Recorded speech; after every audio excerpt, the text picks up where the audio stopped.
Hello everyone. Actually मैंने क्या सोचा कि हर जो वीडियो बना रहा हूँ उस वीडियो में स्टार्टिंग से मैं लिखना शुरू करता हूँ। तो स्टार्टिंग से जब लिखना शुरू करता हूँ उसमें एक टाइम चला जाता है, तो वीडियो का लेंथ को छोटा करने के लिए अब से मैं क्या करूँगा, जो पहला पोर्शन होगा बोर्ड का उसको मैं लिख लूंगा। या ऐसा अगर कोई पोर्शन है जहाँ पे थोड़ा सा नोट गिविंग टाइप पोर्शन है तो उस पोर्शन को मैं पहले ही बोर्ड में लिख के रेडी रखूंगा। After that I will explain you. ठीक है, तो उससे टाइम भी बचेगा, तुम लोग का डाटा वाटा भी बचेगा। ठीक है, सो जहाँ पे तुम लोगों ने एम्ब्रायोजेनेसिस का नोट्स अगर बना लिया है, बहुत सारा लोग वीडियो नहीं देख रहा है तो this is not a good thing. ठीक है, वीडियो देखो, अप टू डेटेड रहने का कोशिश करो। ठीक है, तो लास्ट वीडियो जहाँ पे हम लोगों ने छोड़ा था ये वहां से चालू है। ठीक है, तो there are few points that you need to add after you are done making the notes of embryogenesis. Okay, and what notes you will make that whenever we are into that embryonic stage and we are doing the embryogenesis, so during that time in our body some kind of woolly hair is developed. Okay, ekdam very you can say thin and fine hairs are developed in our body जो laterally disintegrate हो जाता है। ठीक है, laterally बाद में इतना नहीं रहता है, लेकिन जब एम्ब्रायोजेनेसिस शुरू होगा तो पहले initially there will be some woolly hair like some kind of projections will come out from the body of the fetus and or embryo. That woolly kind of hair is called as lanugo, and it has been asked in I think AIMS 2016. This question has been asked. Okay, so these are the few things which you need to remember if you want to crack some bigger entrances. Okay, so fetus that comes out of the parturition is 7 pounds in weight and 20 centimeter in height approximately. Okay, so this is just an addition, just a point that you need to add. And after that, today we have the main discussion which we are going to do is about placenta. Okay, so today's discussion I am only keeping it till placenta. So how placenta is formed, that interdigitation I explained you in the implantation part of embryogenesis, that how come the chorionic villi and the uterine tissue or myometrial villi के बीच में कैसे interdigitation हुआ, which gave rise to what? Which gave rise to placenta. So we know how placenta is formed. So I am not going to talk again about the formation of placenta. Today I will talk about the characters of placenta, organization of placenta, and what placenta does in terms of endocrine function. That is only what we will talk today. Remaining things I will give you in the next class. Okay? So the placenta का कुछ points मैंने यहाँ पे लिख दिया है, जैसे कि प्लेसेंटा का लेंथ कितना है, ठीक है, प्लेसेंटा का थिकनेस कितना है, प्लेसेंटा वेट कितना करता है, वजन कितना है। ठीक है, placenta, if you are asked what is placenta, ऐसा क्वेश्चन बहुत ज्यादा आता है सब्जेक्टिव एग्जाम्स में, बोर्ड एग्जाम्स में, 2 मार्क के लिए, 1 मार्क के लिए। So under that condition you will have to give some information. Okay, and you will have to make it look like a definition, or you are giving some kind of substantial information, you will have to make it look like that. Okay, so placenta is considered as the structural and functional unit between the developing fetus and the maternal blood.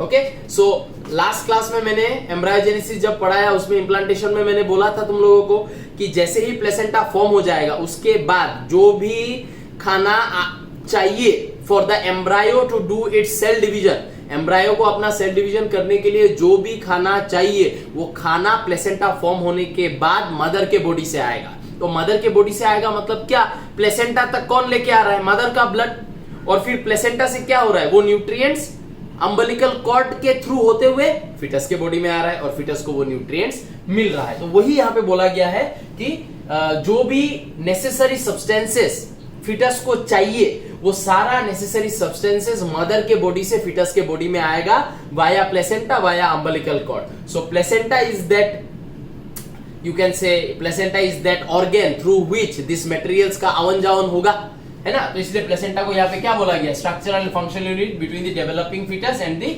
Maternal blood. Okay, there occurs no mixing of maternal and foetal blood. ये क्यों नहीं होता है ये मैं समझाऊंगा जब मैं प्लेसेंटा का ऑर्गेनाइजेशन आगे डिस्कस करूंगा कि प्लेसेंटा कितना लेयर से बना हुआ है एंड ऐसा क्यों होता है कि ये ब्लड एक दूसरे के कांटेक्ट में नहीं आता है, बीच में कुछ मेम्ब्रेन्स है और उन मेम्ब्रेन्स के थ्रू डिफ्यूजन होता है.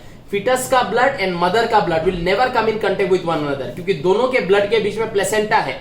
तो placenta is basically made up of some membranes and through the membranes of placenta mother के बॉडी से कुछ कुछ चीज फिटस के बॉडी में आएगा, फिटस के बॉडी से कुछ कुछ चीज मदर के बॉडी में जाएगा, ठीक है ना।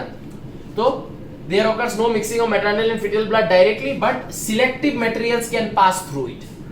फॉर एग्जांपल, फिटस को क्या चाहिए, मदर से फिटस को क्या चाहिए, फिटस को अपना डेवलपमेंट करने के लिए न्यूट्रिएंट्स चाहिए, मान लो ग्लूकोज चाहिए C6H12O6, और उस ग्लूकोज को ब्रेक करने के लिए फिटस को क्या चाहिए, ऑक्सीजन, क्योंकि फिटस तो मदर के पेट के अंदर है, उसका रेस्पिरेटरी सिस्टम तो खुद से काम नहीं कर रहा है। तो under that circumstances foetus nutrient wise, foetus gas wise वो किसके ऊपर डिपेंडेंट है, मदर के ऊपर डिपेंडेंट है कि मदर से न्यूट्रिएंट आएगा, चलो ठीक है, मदर से ऑक्सीजन भी तो आना पड़ेगा समझ में आ रहा है कि नहीं, क्योंकि उसी ऑक्सीजन के मदद से उस न्यूट्रिएंट्स को फिटस तोड़ देगा या फिटस का सेल तोड़ देगा, तोड़ के एनर्जी ऑब्टेन करेगा जिससे वो अपना सेल डिवीजन करेगा, सेल ग्रोथ करेगा, जो भी करेगा, ठीक है। तो यहाँ पे मैंने just in order to make you understand that what are the materials which passes from the maternal's blood to the fetus blood and then what are the materials which will pass from the fetus to the mother's blood। fetus का blood से mother का blood में भी कुछ कुछ चीज जाएगा, क्या जाएगा, देखो मदर से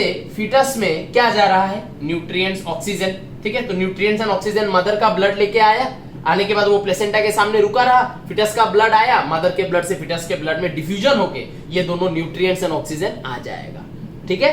एंड फिटस से मदर के बॉडी में भी कुछ जाएगा, क्या जाएगा, फिटस अगर न्यूट्रिएंट्स को ऑक्सीजन के मदद से तोड़ रहा है तो हमको पता है जब भी न्यूट्रिएंट्स को तोड़ा जाता है क्या फॉर्म होता है, एक मेटाबॉलिक वेस्ट फॉर्म होता है सेल के अंदर। अगर सेल एमाइनो एसिड ब्रेक करता है तो एमोनिया फॉर्म होगा, अगर सेल क्या बोले इसको, प्यूरिन्स को ब्रेक डाउन कर रहा है तो यूरिक एसिड फॉर्म होगा। तो इस तरीके से मेटाबॉलिक वेस्ट क्या होता है, सेल्स के अंदर फॉर्म होता है। जब सेल क्या करता है, कोई न्यूट्रिएंट्स को ब्रेक डाउन करता है अपने अंदर तो मेटाबॉलिक वेस्ट बनता है ना, बिकॉज सेल जो ब्रेक डाउन करता है इस प्रोसेस को हम लोग क्या बुलाते हैं, metabolic process. And the waste which is produced during the metabolic process will be called as what, metabolic waste. तो फिटस मदर से क्या ले रहा है, न्यूट्रिएंट्स एंड ऑक्सीजन ले रहा है वाया प्लेसेंटा, ठीक है ना। उस न्यूट्रिएंट एंड ऑक्सीजन को फिटस क्या कर रहा है, यूज कर रहा है। तो फिटस जब ऑक्सीजन की मदद से न्यूट्रिएंट को तोड़ रहा है तो क्या बन रहा है, एक मेटाबॉलिक वेस्ट बन रहा है। ऑक्सीजन का जब यूज होता है in the breakdown of glucose, CO2 form होता है कि नहीं, C6H12O6 प्लस 6O2, उस तरफ क्या आता है 6CO2 6H2O, तो CO2 फॉर्म होता है। CO2 बच्चा अपने अंदर तो रखेगा नहीं, तो CO2 क्या करेगा, मदर को दे देगा। तो फिटस के बॉडी से मदर के बॉडी में क्या आएगा, CO2 आएगा, मेटाबॉलिक वेस्ट आएगा, और मदर के बॉडी से फिटस के बॉडी में क्या जाएगा, न्यूट्रिएंट्स एंड ऑक्सीजन जाएगा। एंड किसके थ्रू ये आवन जावन हो रहा है, प्लेसेंटा के थ्रू। प्लेसेंटा एक बैरियर के जैसा बना हुआ है, बोल रहा है कि मदर का ब्लड और फिटस का ब्लड मैं तुम दोनों को मिलने नहीं दूंगा, तुमको जो भी एक्सचेंज करना है मेरे थ्रू करना है, ठीक है। सो आई होप ये वाला पोर्शन समझ में आया। इसके साथ मैंने एक और एडिशनल पॉइंट यहाँ पे ऐड किया है कि ये सब चीज का जो आवन जावन होगा वो तो होगा ही, इन सब चीजों को छोड़ के भी there are some things, few more things जिनका मदर के बॉडी से फिटस के बॉडी में आना जाना होगा। जैसे कि few other things can also pass, that is soluble organic and inorganic substances। अभी organic inorganic nutrients, ठीक है, organic inorganic substance उसी से समझ में आता है, ओके। हॉर्मोन्स, देखो मदर के बॉडी से फिटस के बॉडी में कुछ हॉर्मोन्स भी जा सकता है, या फिटस के बॉडी से मदर के बॉडी में कुछ हॉर्मोन्स आ सकता है, ठीक है ना, like that. Antibodies against, this is very important, यहां से क्वेश्चन आता है एंट्रेंसेस में, एंटीबॉडीज अगेंस्ट डिप्थेरिया। डिप्थेरिया होने से लोगों को हुपिंग कफ होता है, ब्लड निकल के आता है मुंह से। स्कारलेट फीवर, ठीक है ना, स्मॉल पॉक्स, मीजल्स, ठीक है, ये सब बीमारी अगर बच्चे को होता है, ठीक है ना, तो ये सब बीमारी बच्चे को होने से मदर के बॉडी से कुछ कुछ एंटीबॉडीज है जो इन डिजीज कॉजिंग ऑर्गेनिज्म के साथ फाइट करता है। Now antibodies are something which fights against the causative organism. हमको कुछ बीमारी हुआ, अब हमारे बॉडी में कोई सपोज ये कोरोना वायरस, अभी तुम लोग ऐसे सोच सकते हो कि या बहुत लोग ऐसा सोचता है कि लोग रिकवर कैसे हो रहे हैं, जिसका कोरोना वायरस हो रहा है वो रिकवर कैसे हो रहा है, ठीक है। जब मेडिसिन ही नहीं बना, जब वैक्सीन ही नहीं बना तो एक इंसान रिकवर कैसे कर सकता है, दैट इज द थिंग। जब हमारे बॉडी में कोई ऑर्गेनिज्म आता है तो हमारा बॉडी क्या करता है, उस ऑर्गेनिज्म के अगेंस्ट में क्या बनाता है, एंटीबॉडीज बनाता है। और जब ऑर्गेनिज्म अपने बॉडी में एंटीबॉडी बना लेगा, वो एंटीबॉडी उस डिजीज कॉजिंग ऑर्गेनिज्म को मार देगा, ठीक है ना। अब बुढ़ा लोग, बच्चा लोग, ये लोग नहीं बना सकते antibody, because antibodies are mainly formed by B lymphocytes, ठीक है ना। और बुढ़ा लोगों में भी बी लिम्फोसाइट्स का अमाउंट बहुत कम हो जाता है, बच्चा लोगों में भी बी लिम्फोसाइट का अमाउंट बहुत कम रहता है। तो बच्चा लोग और बुढ़ा लोग बी लिम्फोसाइट प्रॉपरली नहीं बना पा रहा है, इसलिए बोला बच्चा बुढ़ा ये लोग को बाहर नहीं निकलने के लिए। लेकिन जो लोग रिकवर कर रहे हैं वो लोग कैसे रिकवर कर रहा है? बिकॉज उनके बॉडी में वो लोग एंटीबॉडी बना पा रहा है कोरोना वायरस के अगेंस्ट में, तो वो लोग क्या हो रहा है? रिकवर हो रहा है अंडर दैट सर्कमस्टेंसेस। तो जो बच्चा मदर के पेट के अंदर है उसके बॉडी में तो एंटीबॉडीज नहीं बनेगा, क्योंकि उसके बॉडी में प्रॉपरली बोन ही नहीं आया। बोन मेरो कहां से आएगा?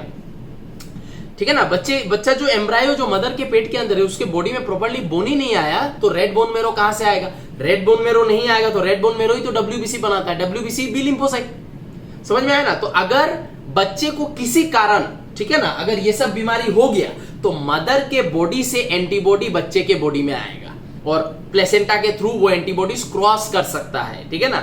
आगे जाएंगे चैप्टर में तो वहां पे हम लोग को मिलेगा कि कौन कौन सा एंटीबॉडी है जो प्लेसेंटा के थ्रू आ सकता है। तो एवरीथिंग इज कनेक्टेड। ये जो अभी पढ़ा रहा हूं ये सिंपल सा पॉइंट, इसका कनेक्शन है ह्यूमन हेल्थ एंड डिजीजेस में, जो तुम लोग का कुछ 2-3 चैप्टर छोड़ के आएगा ह्यूमन हेल्थ एंड डिजीज, वहां पे तुम लोग को मिलेगा।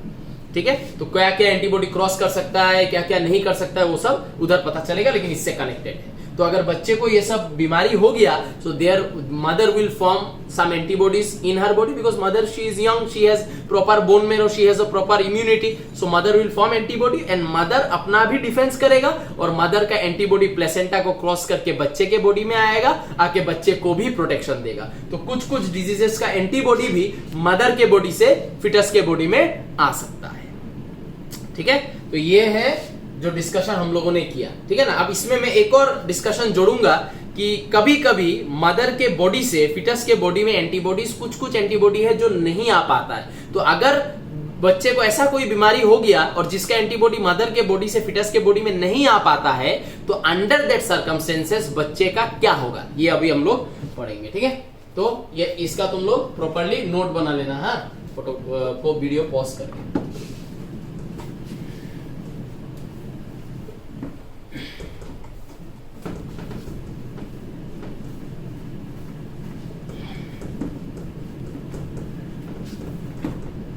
ठीक है। अच्छा, हम लोग यहां पे ऐसे लिखेंगे that the foetus is more susceptible, माने मोर प्रोन। ठीक है। So foetus is more susceptible to certain diseases और chemicals during the first trimester। Okay. हम लोग को पता है प्रेगनेंसी ऑलमोस्ट 9 मंथ्स का होता है, तो हम लोगों ने 9 मंथ्स को क्या किया, 3 मंथ्स में हम लोगों ने 9 मंथ्स को डिवाइड कर दिया। तो फर्स्ट ट्राइमेस्टर माने पहला 3 महीना, सेकेंड ट्राइमेस्टर माने नेक्स्ट 3 महीना 4, 5, 6, थर्ड ट्राइमेस्टर माने 7, 8, 9 लाइक दैट। तो हम लोगों ने 9 मंथ्स को 3 ट्राइमेस्टर में डिवाइड कर दिया। तो फर्स्ट ट्राइमेस्टर में पहला 3 महीना 1, 2, 3, सेकेंड में 4, 5, 6, थर्ड में 7, 8, 9 लाइक दैट। ठीक है। तो यहाँ पे बोला जा रहा है कि ड्यूरिंग द फर्स्ट ट्राइमेस्टर, मतलब पहला जो 3 महीना है, उस पहला 3 महीना में अगर कुछ डिजीज कॉजिंग ऑर्गेनिज्म प्लेसेंटा को क्रॉस करके बच्चे के बॉडी में चला जाता है, या फिर कोई हार्श केमिकल, कोई हजार्डस केमिकल अगर मदर के बॉडी से फिटस के बॉडी में चला जाता है वाया प्लेसेंटा, ठीक है, तो बच्चे को प्रॉब्लम है। तब बच्चा में कुछ ना कुछ डिफॉर्मिटीज होगा, हाथ नहीं बनेगा, आंख नहीं बनेगा, ब्रेन प्रॉपर्ली डेवलप नहीं होगा। इसलिए प्रेग्नेंट मदर्स को क्या बोला जाता है, एकदम हेल्दी खाने को। ठीक है ना, क्योंकि मदर जितना हेल्दी खाएगी वो सारा न्यूट्रिएंट्स मदर का डाइजेस्टिव सिस्टम अपने बॉडी में लेगा, अपने ब्लड में लेगा, और फिर मदर के ब्लड से फिटस के ब्लड में वाया प्लेसेंटा वो न्यूट्रिएंट जाएगा, तो फिटस को भी अच्छा न्यूट्रिएंट मिलेगा, प्रॉपर ग्रो करेगा। लेकिन अगर मदर स्मोकिंग करती है तो वो क्या होगा, निकोटीन मदर के ब्लड में आया, वो फिटस के बॉडी में चला गया। अभी फिटस का body is not ready to take nicotine. अब मदर ने बोले दारू पी दिया और कुछ ऐसे चला गया, मदर ने बोले कोई अनवांटेड मेडिसिन खा लिया या कुछ हाइजीन मेंटेन नहीं किया, कुछ बीमारी हो गया, वो बच्चे को भी चला गया।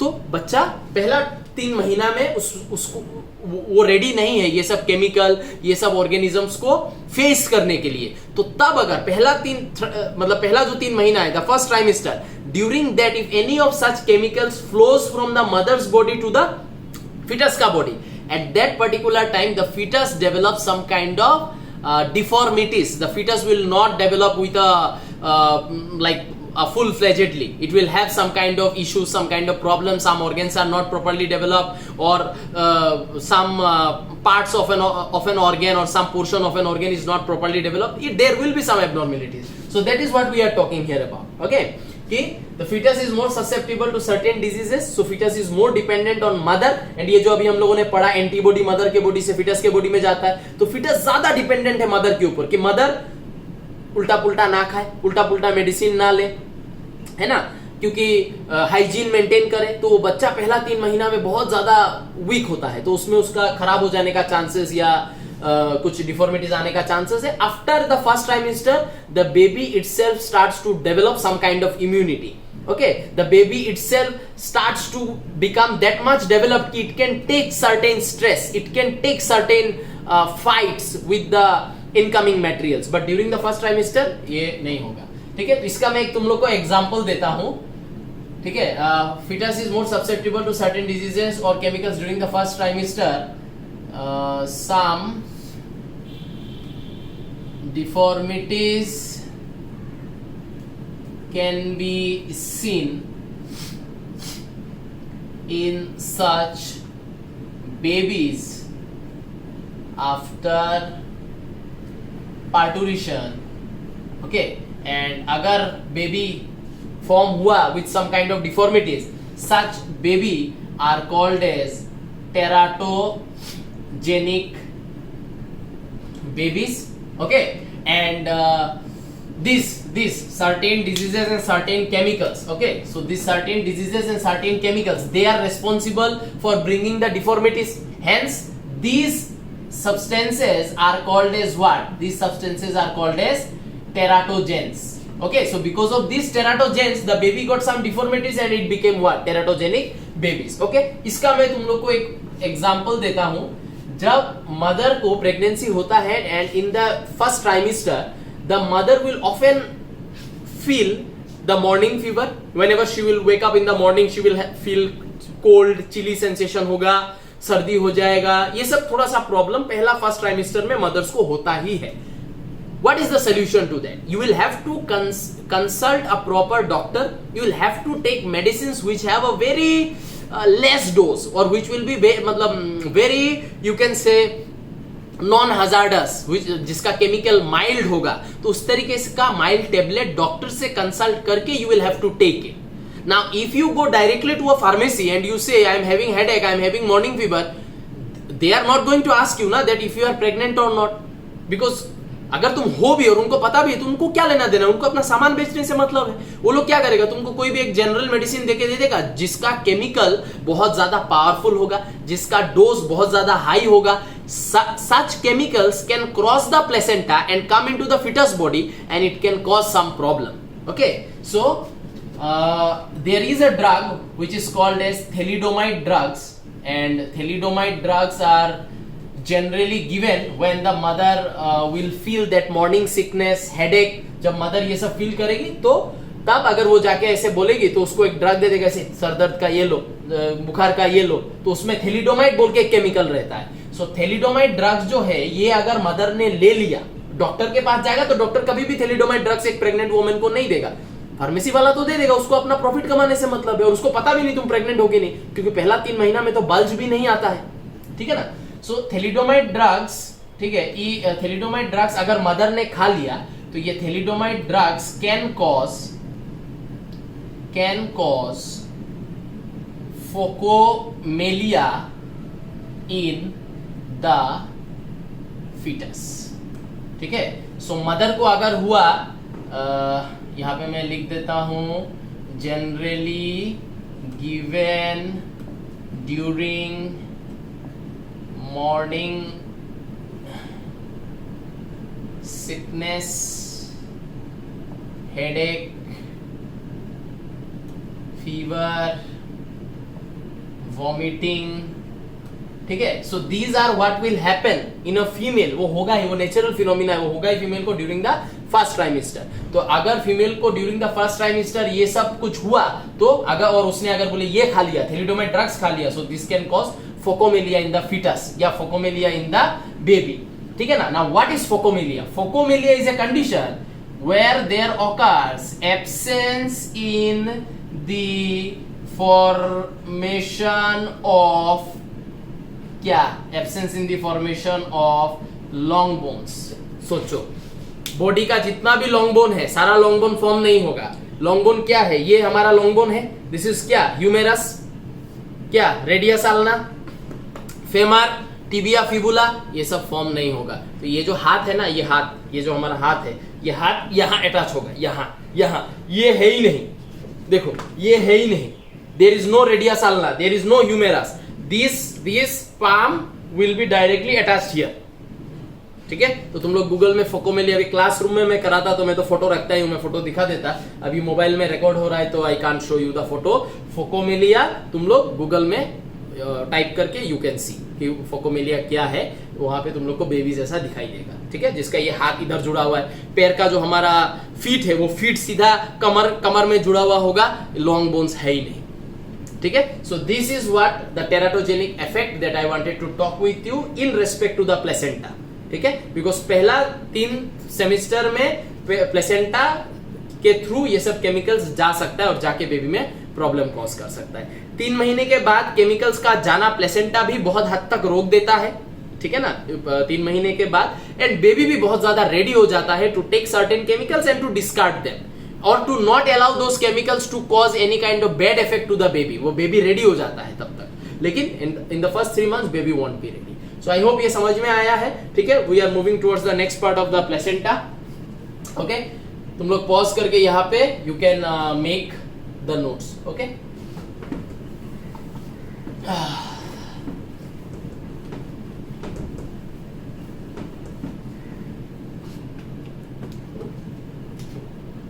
Next thing is that, next जो पॉइंट हम लोग पढ़ेंगे वो ये है that the placenta is also called as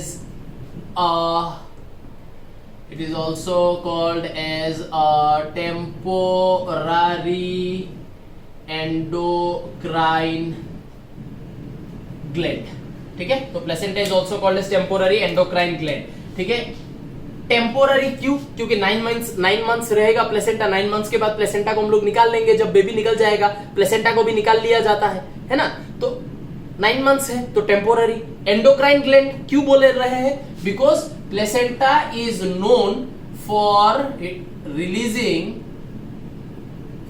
releasing certain hormones. So placenta कुछ हार्मोन्स भी रिलीज करता है जिसके लिए हम लोगों ने इसको एंडोक्राइन ग्लैंड बोला है. ठीक है ना. So what are the hormones that placenta releases? Okay. So the first hormone that I am going to write over here is placenta releases small amount of estrogen and progesterone. ठीक है. Small amount में estrogen progesterone release करेगा. Now estrogen progesterone क्या करता है? You know it.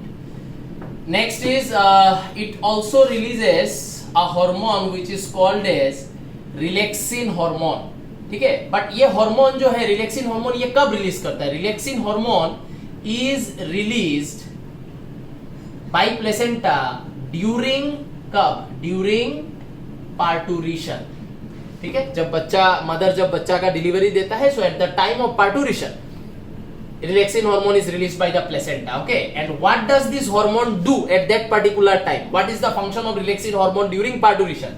Relaxin hormone dilates what? It dilates pubic symphysis. ठीक है. So pubic symphysis is basically what? It is basically a white fibrous cartilaginous joint.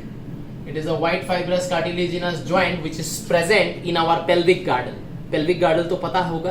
तो pelvic girdle में एक joint है, वो जो उस joint को हम लोग pubic symphysis बोलते हैं. तो रिलैक्सिन उस joint को dilate कर देता है, बड़ा कर देता है. तो फीमेल का जब बच्चा निकलेगा तो फीमेल का जो pelvic girdle है वो expand कर जाएगा. जितना है उससे और थोड़ा expand करेगा तो बच्चा आराम से निकल सकता है. समझ में आया? तो that is the role of relaxin hormone. It dilates pubic symphysis, allows more space in the female's pelvic region for suitable parturition, ठीक है, या फीटल इजेक्शन, फीटल को बाहर निकालना है उसके लिए सुइटेबल कंडीशंस ये देगा। The third one is our HCG, human chorionic gonadotrophin, जिसके बारे में I have already discuss. HCG क्या करता है? HCG कीप्स कॉर्पस ल्यूटियम क्या active, okay, so that is what HCG does, okay. Other than this there are also some other hormones present जो थोड़ा सा कुछ अलग अलग काम करता है, ठीक है। तो तुम लोग यहाँ पे वीडियो पॉज करके ये लिखो, then we are going towards the next 3 hormones कि वो कौन कौन सा हार्मोन है और वो हार्मोन क्या क्या करता है, ठीक है।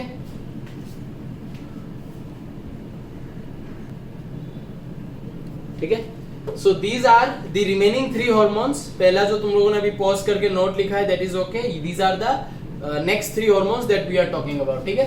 तो यहाँ पे हम लोग को 3 नाम मिल रहा है, एक है HCT, एक है HCC, एक है HPL। So human chorionic thyrotropin, HC same है, HCG में ह्यूमन कोरियोनिक गोनाडोट्रोफिन ऐसा है, ठीक है। तो ह्यूमन कोरियोनिक थायरोट्रोपिन जो है इसमें देखो मैंने क्या लिखा है, it is believe to function similar to TSH, that is thyroid stimulating hormone. ये जो तीनों हार्मोन है, ये तीनों हार्मोन प्लेसेंटा छोड़ रहा है फीटस के बॉडी में, और ये तीनों हार्मोन फीटस के बॉडी में कुछ ना कुछ करता है। जो एस्ट्रोजन एंड प्रोजेस्टेरोन छोड़ा स्मॉल अमाउंट में, वो मदर के बॉडी में काम करेगा। जो रिलैक्सिन छोड़ रहा है मदर के बॉडी में काम करेगा। जो HCG छोड़ रहा है वो मदर के बॉडी में काम करेगा। लेकिन ये तीन जो है, ये तीन जो प्लेसेंटा छोड़ रहा है ये फीटस के बॉडी में काम करेगा। तो it is believe to function similar to TSH, माने thyroid stimulating hormone. That means जिस टाइम पे, ध्यान से सुनना, जिस टाइम पे प्लेसेंटा थायराइड स्टिमुलेटिंग हार्मोन छोड़ रहा है फीटस के बॉडी में, ये वो टाइम है जब फीटस का पिट्यूटरी ग्लैंड प्रॉपरली डेवलप नहीं हुआ है। क्योंकि थायराइड स्टिमुलेटिंग हार्मोन रिलीज करने का काम किसका है? पिट्यूटरी ग्लैंड का है। समझ में आया? तो pituitary gland at this point of time when the placenta is releasing TSH into the fetus body, at this particular point of time the pituitary gland is not formed, but we will have to stimulate the thyroid gland. Thyroid gland बन चुका है, pituitary नहीं बना है, तो thyroid gland को stimulate करना पड़ेगा so that thyroid gland thyroxine छोड़े। एंड हमको पता है कि thyroxine is very very important for growth and for cellular proliferation, है ना। तो growth and cellular proliferation, cell का खाना खाने का जो एबिलिटी है वो थायराइड ग्लैंड देता है, थायरोक्सिन देता है, ठीक है ना। बॉडी में थायरोक्सिन ज्यादा होने से सेल ज्यादा खाना खाएगा, बॉडी में थायरोक्सिन कम होने से सेल खाना कम खाएगा। तो जिन लोगों को हाइपोथायरॉयडिज्म होता है वो लोग क्या होते हैं? मोटा। एंड जो लोग हाइपरथायरॉयडिज्म जिनको होता है वो लोग क्या होता है? पतला, ठीक है ना। क्योंकि हाइपरथायरॉयडिज्म में सेल ज्यादा खाना खा रहा है तो बॉडी में पतला है, फूड स्टोर नहीं हो रहा है, फूड को भी निकाल निकाल के सेल खा रहा है। और जिनको हाइपोथायरॉयडिज्म है, थायरोक्सिन कम है, उनका सेल क्या कर रहा है? खाना कम खा रहा है। तो वो लोग अगर कम भी खाए तो भी बॉडी में खाना ज्यादा स्टोर हो रहा है, बिकॉज बॉडी का सेल खाना कम खा रहा है। तो लाइक दैट, ठीक है ना। तो बच्चे को डेवलप करने के लिए थायरोक्सिन तो चाहिए, सेल को खाना खिलाने के लिए सेल को थायरोक्सिन जाके बोलता है कि तुम खाना खाओ, तो सेल का एक्टिवनेस, सेल का खाना खाना, ये सब थायरोक्सिन कंट्रोल करता है। तो this is the role of TSH। Human chorionic corticotropin functions in the stimulation of pituitary synthesis of ACTH, ठीक है ना। ये ACTH एड्रिनोकोर्टिकोट्रोपिक हार्मोन, ये पिट्यूटरी सिंथेसिस ऑफ ACTH, माने ACTH जाके कहा काम करता है? ACTH जाके काम करता है एड्रिनल ग्लैंड पे। एंड एड्रिनल ग्लैंड पे मेनली कहां पे? एड्रिनल ग्लैंड पे मेनली एड्रिनल कॉर्टेक्स पे, वहां पे जाके ACTH काम करता है, ठीक है। इसलिए एड्रिनोकोर्टिकोट्रोपिक हार्मोन ऐसा करके नाम है इसका, ठीक है ना। तो इसका मतलब जिस पॉइंट ऑफ टाइम में the pituitary gland is releasing, जिस पॉइंट ऑफ टाइम में the placenta is releasing HCC, that is the point of time जब फीटस के बॉडी में क्या डेवलप हो चुका है? Pituitary gland. क्या डेवलप हो चुका है? Adrenal cortex. समझ में आ रहा है कि नहीं? लेकिन कौन डेवलप नहीं हुआ है? हाइपोथैलेमस। क्योंकि पिट्यूटरी ग्लैंड को स्टिमुलेट करके ACTH रिलीज करवाने का काम किसका था?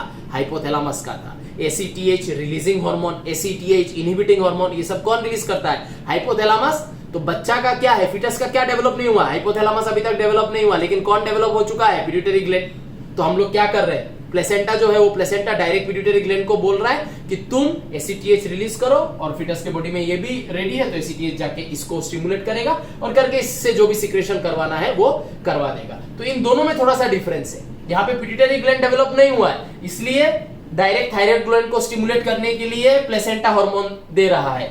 यहाँ पे एड्रिनल ग्लैंड डेवलप हो गया है, यहाँ पे पिट्यूटरी ग्लैंड भी डेवलप हो गया, लेकिन हाइपोथैलेमस डेवलप नहीं हुआ। ठीक है, next is human placental lactogen. तो यहाँ पे थोड़ा इंफॉर्मेशन मैंने दिया है कि it is produced by 4 weeks of implantation. ठीक है, it act similar to growth hormone. तो देखो इसका भी काम क्या है, प्लेसेंटा ये चीज बच्चे के बॉडी में छोड़ेगा एंड ये बच्चे के बॉडी में ग्रोथ हार्मोन का काम करेगा, बच्चे को ग्रो करवाने में मदद करेगा। ठीक है, as well as lipid and carbohydrate metabolism. बच्चे के बॉडी में अगर लिपिड एंड कार्बोहाइड्रेट स्टोर्ड है उसको भी तोड़ तोड़ के निकाल देगा ये। ठीक है, so this hormone is also known for determining the duration of pregnancy. It is known for determining the duration of pregnancy. ठीक है, बिकॉज किसी किसी बच्चे में ये जो HPL है, ह्यूमन प्लेसेंटल लैक्टोजेन, किसी किसी बच्चे में ये ज्यादा सीक्रेट हो जाता है तो वो बच्चा का क्या हो जाता है, पार्टुरेशन जल्दी हो जाता है, 7-8 महीना में वो बच्चा प्रीमेच्योर बर्थ ले लेता है। ठीक है ना, तो this hormone is also responsible for the duration of pregnancy as well as the growth and metabolic activity of the baby. So these are the other 3 hormones that you should know regarding placenta. ठीक है, तो यहाँ पे placenta का general introduction मैंने कर दिया है। प्लेसेंटा का आई थिंक मुझे एक और क्लास चाहिए होगा और उसके साथ मैं तुम लोग को कुछ कुछ नोट्स भी भेजूंगा। ठीक है, that I will send in the next class. तो placenta I will make it part 1 part 2। Okay, so placenta का कुछ कुछ और डिस्कशन बाकी है, जैसे कि स्टेम सेल्स कुछ कुछ है, टाइप्स ऑफ प्लेसेंटा है, वो जो मैंने बोला placenta is made up of some layers जिसके थ्रू चीजों का आवन जावन हो रहा है। तो आज के वीडियो में मैं और वो नहीं दे रहा हूं, that I will give in the next video. I think 30 minutes के प्लस हो गया, तो यहां तक का तुम लोग अच्छे से नोट बना लो, नेक्स्ट वीडियो में मैं बाकी का देगा। Till then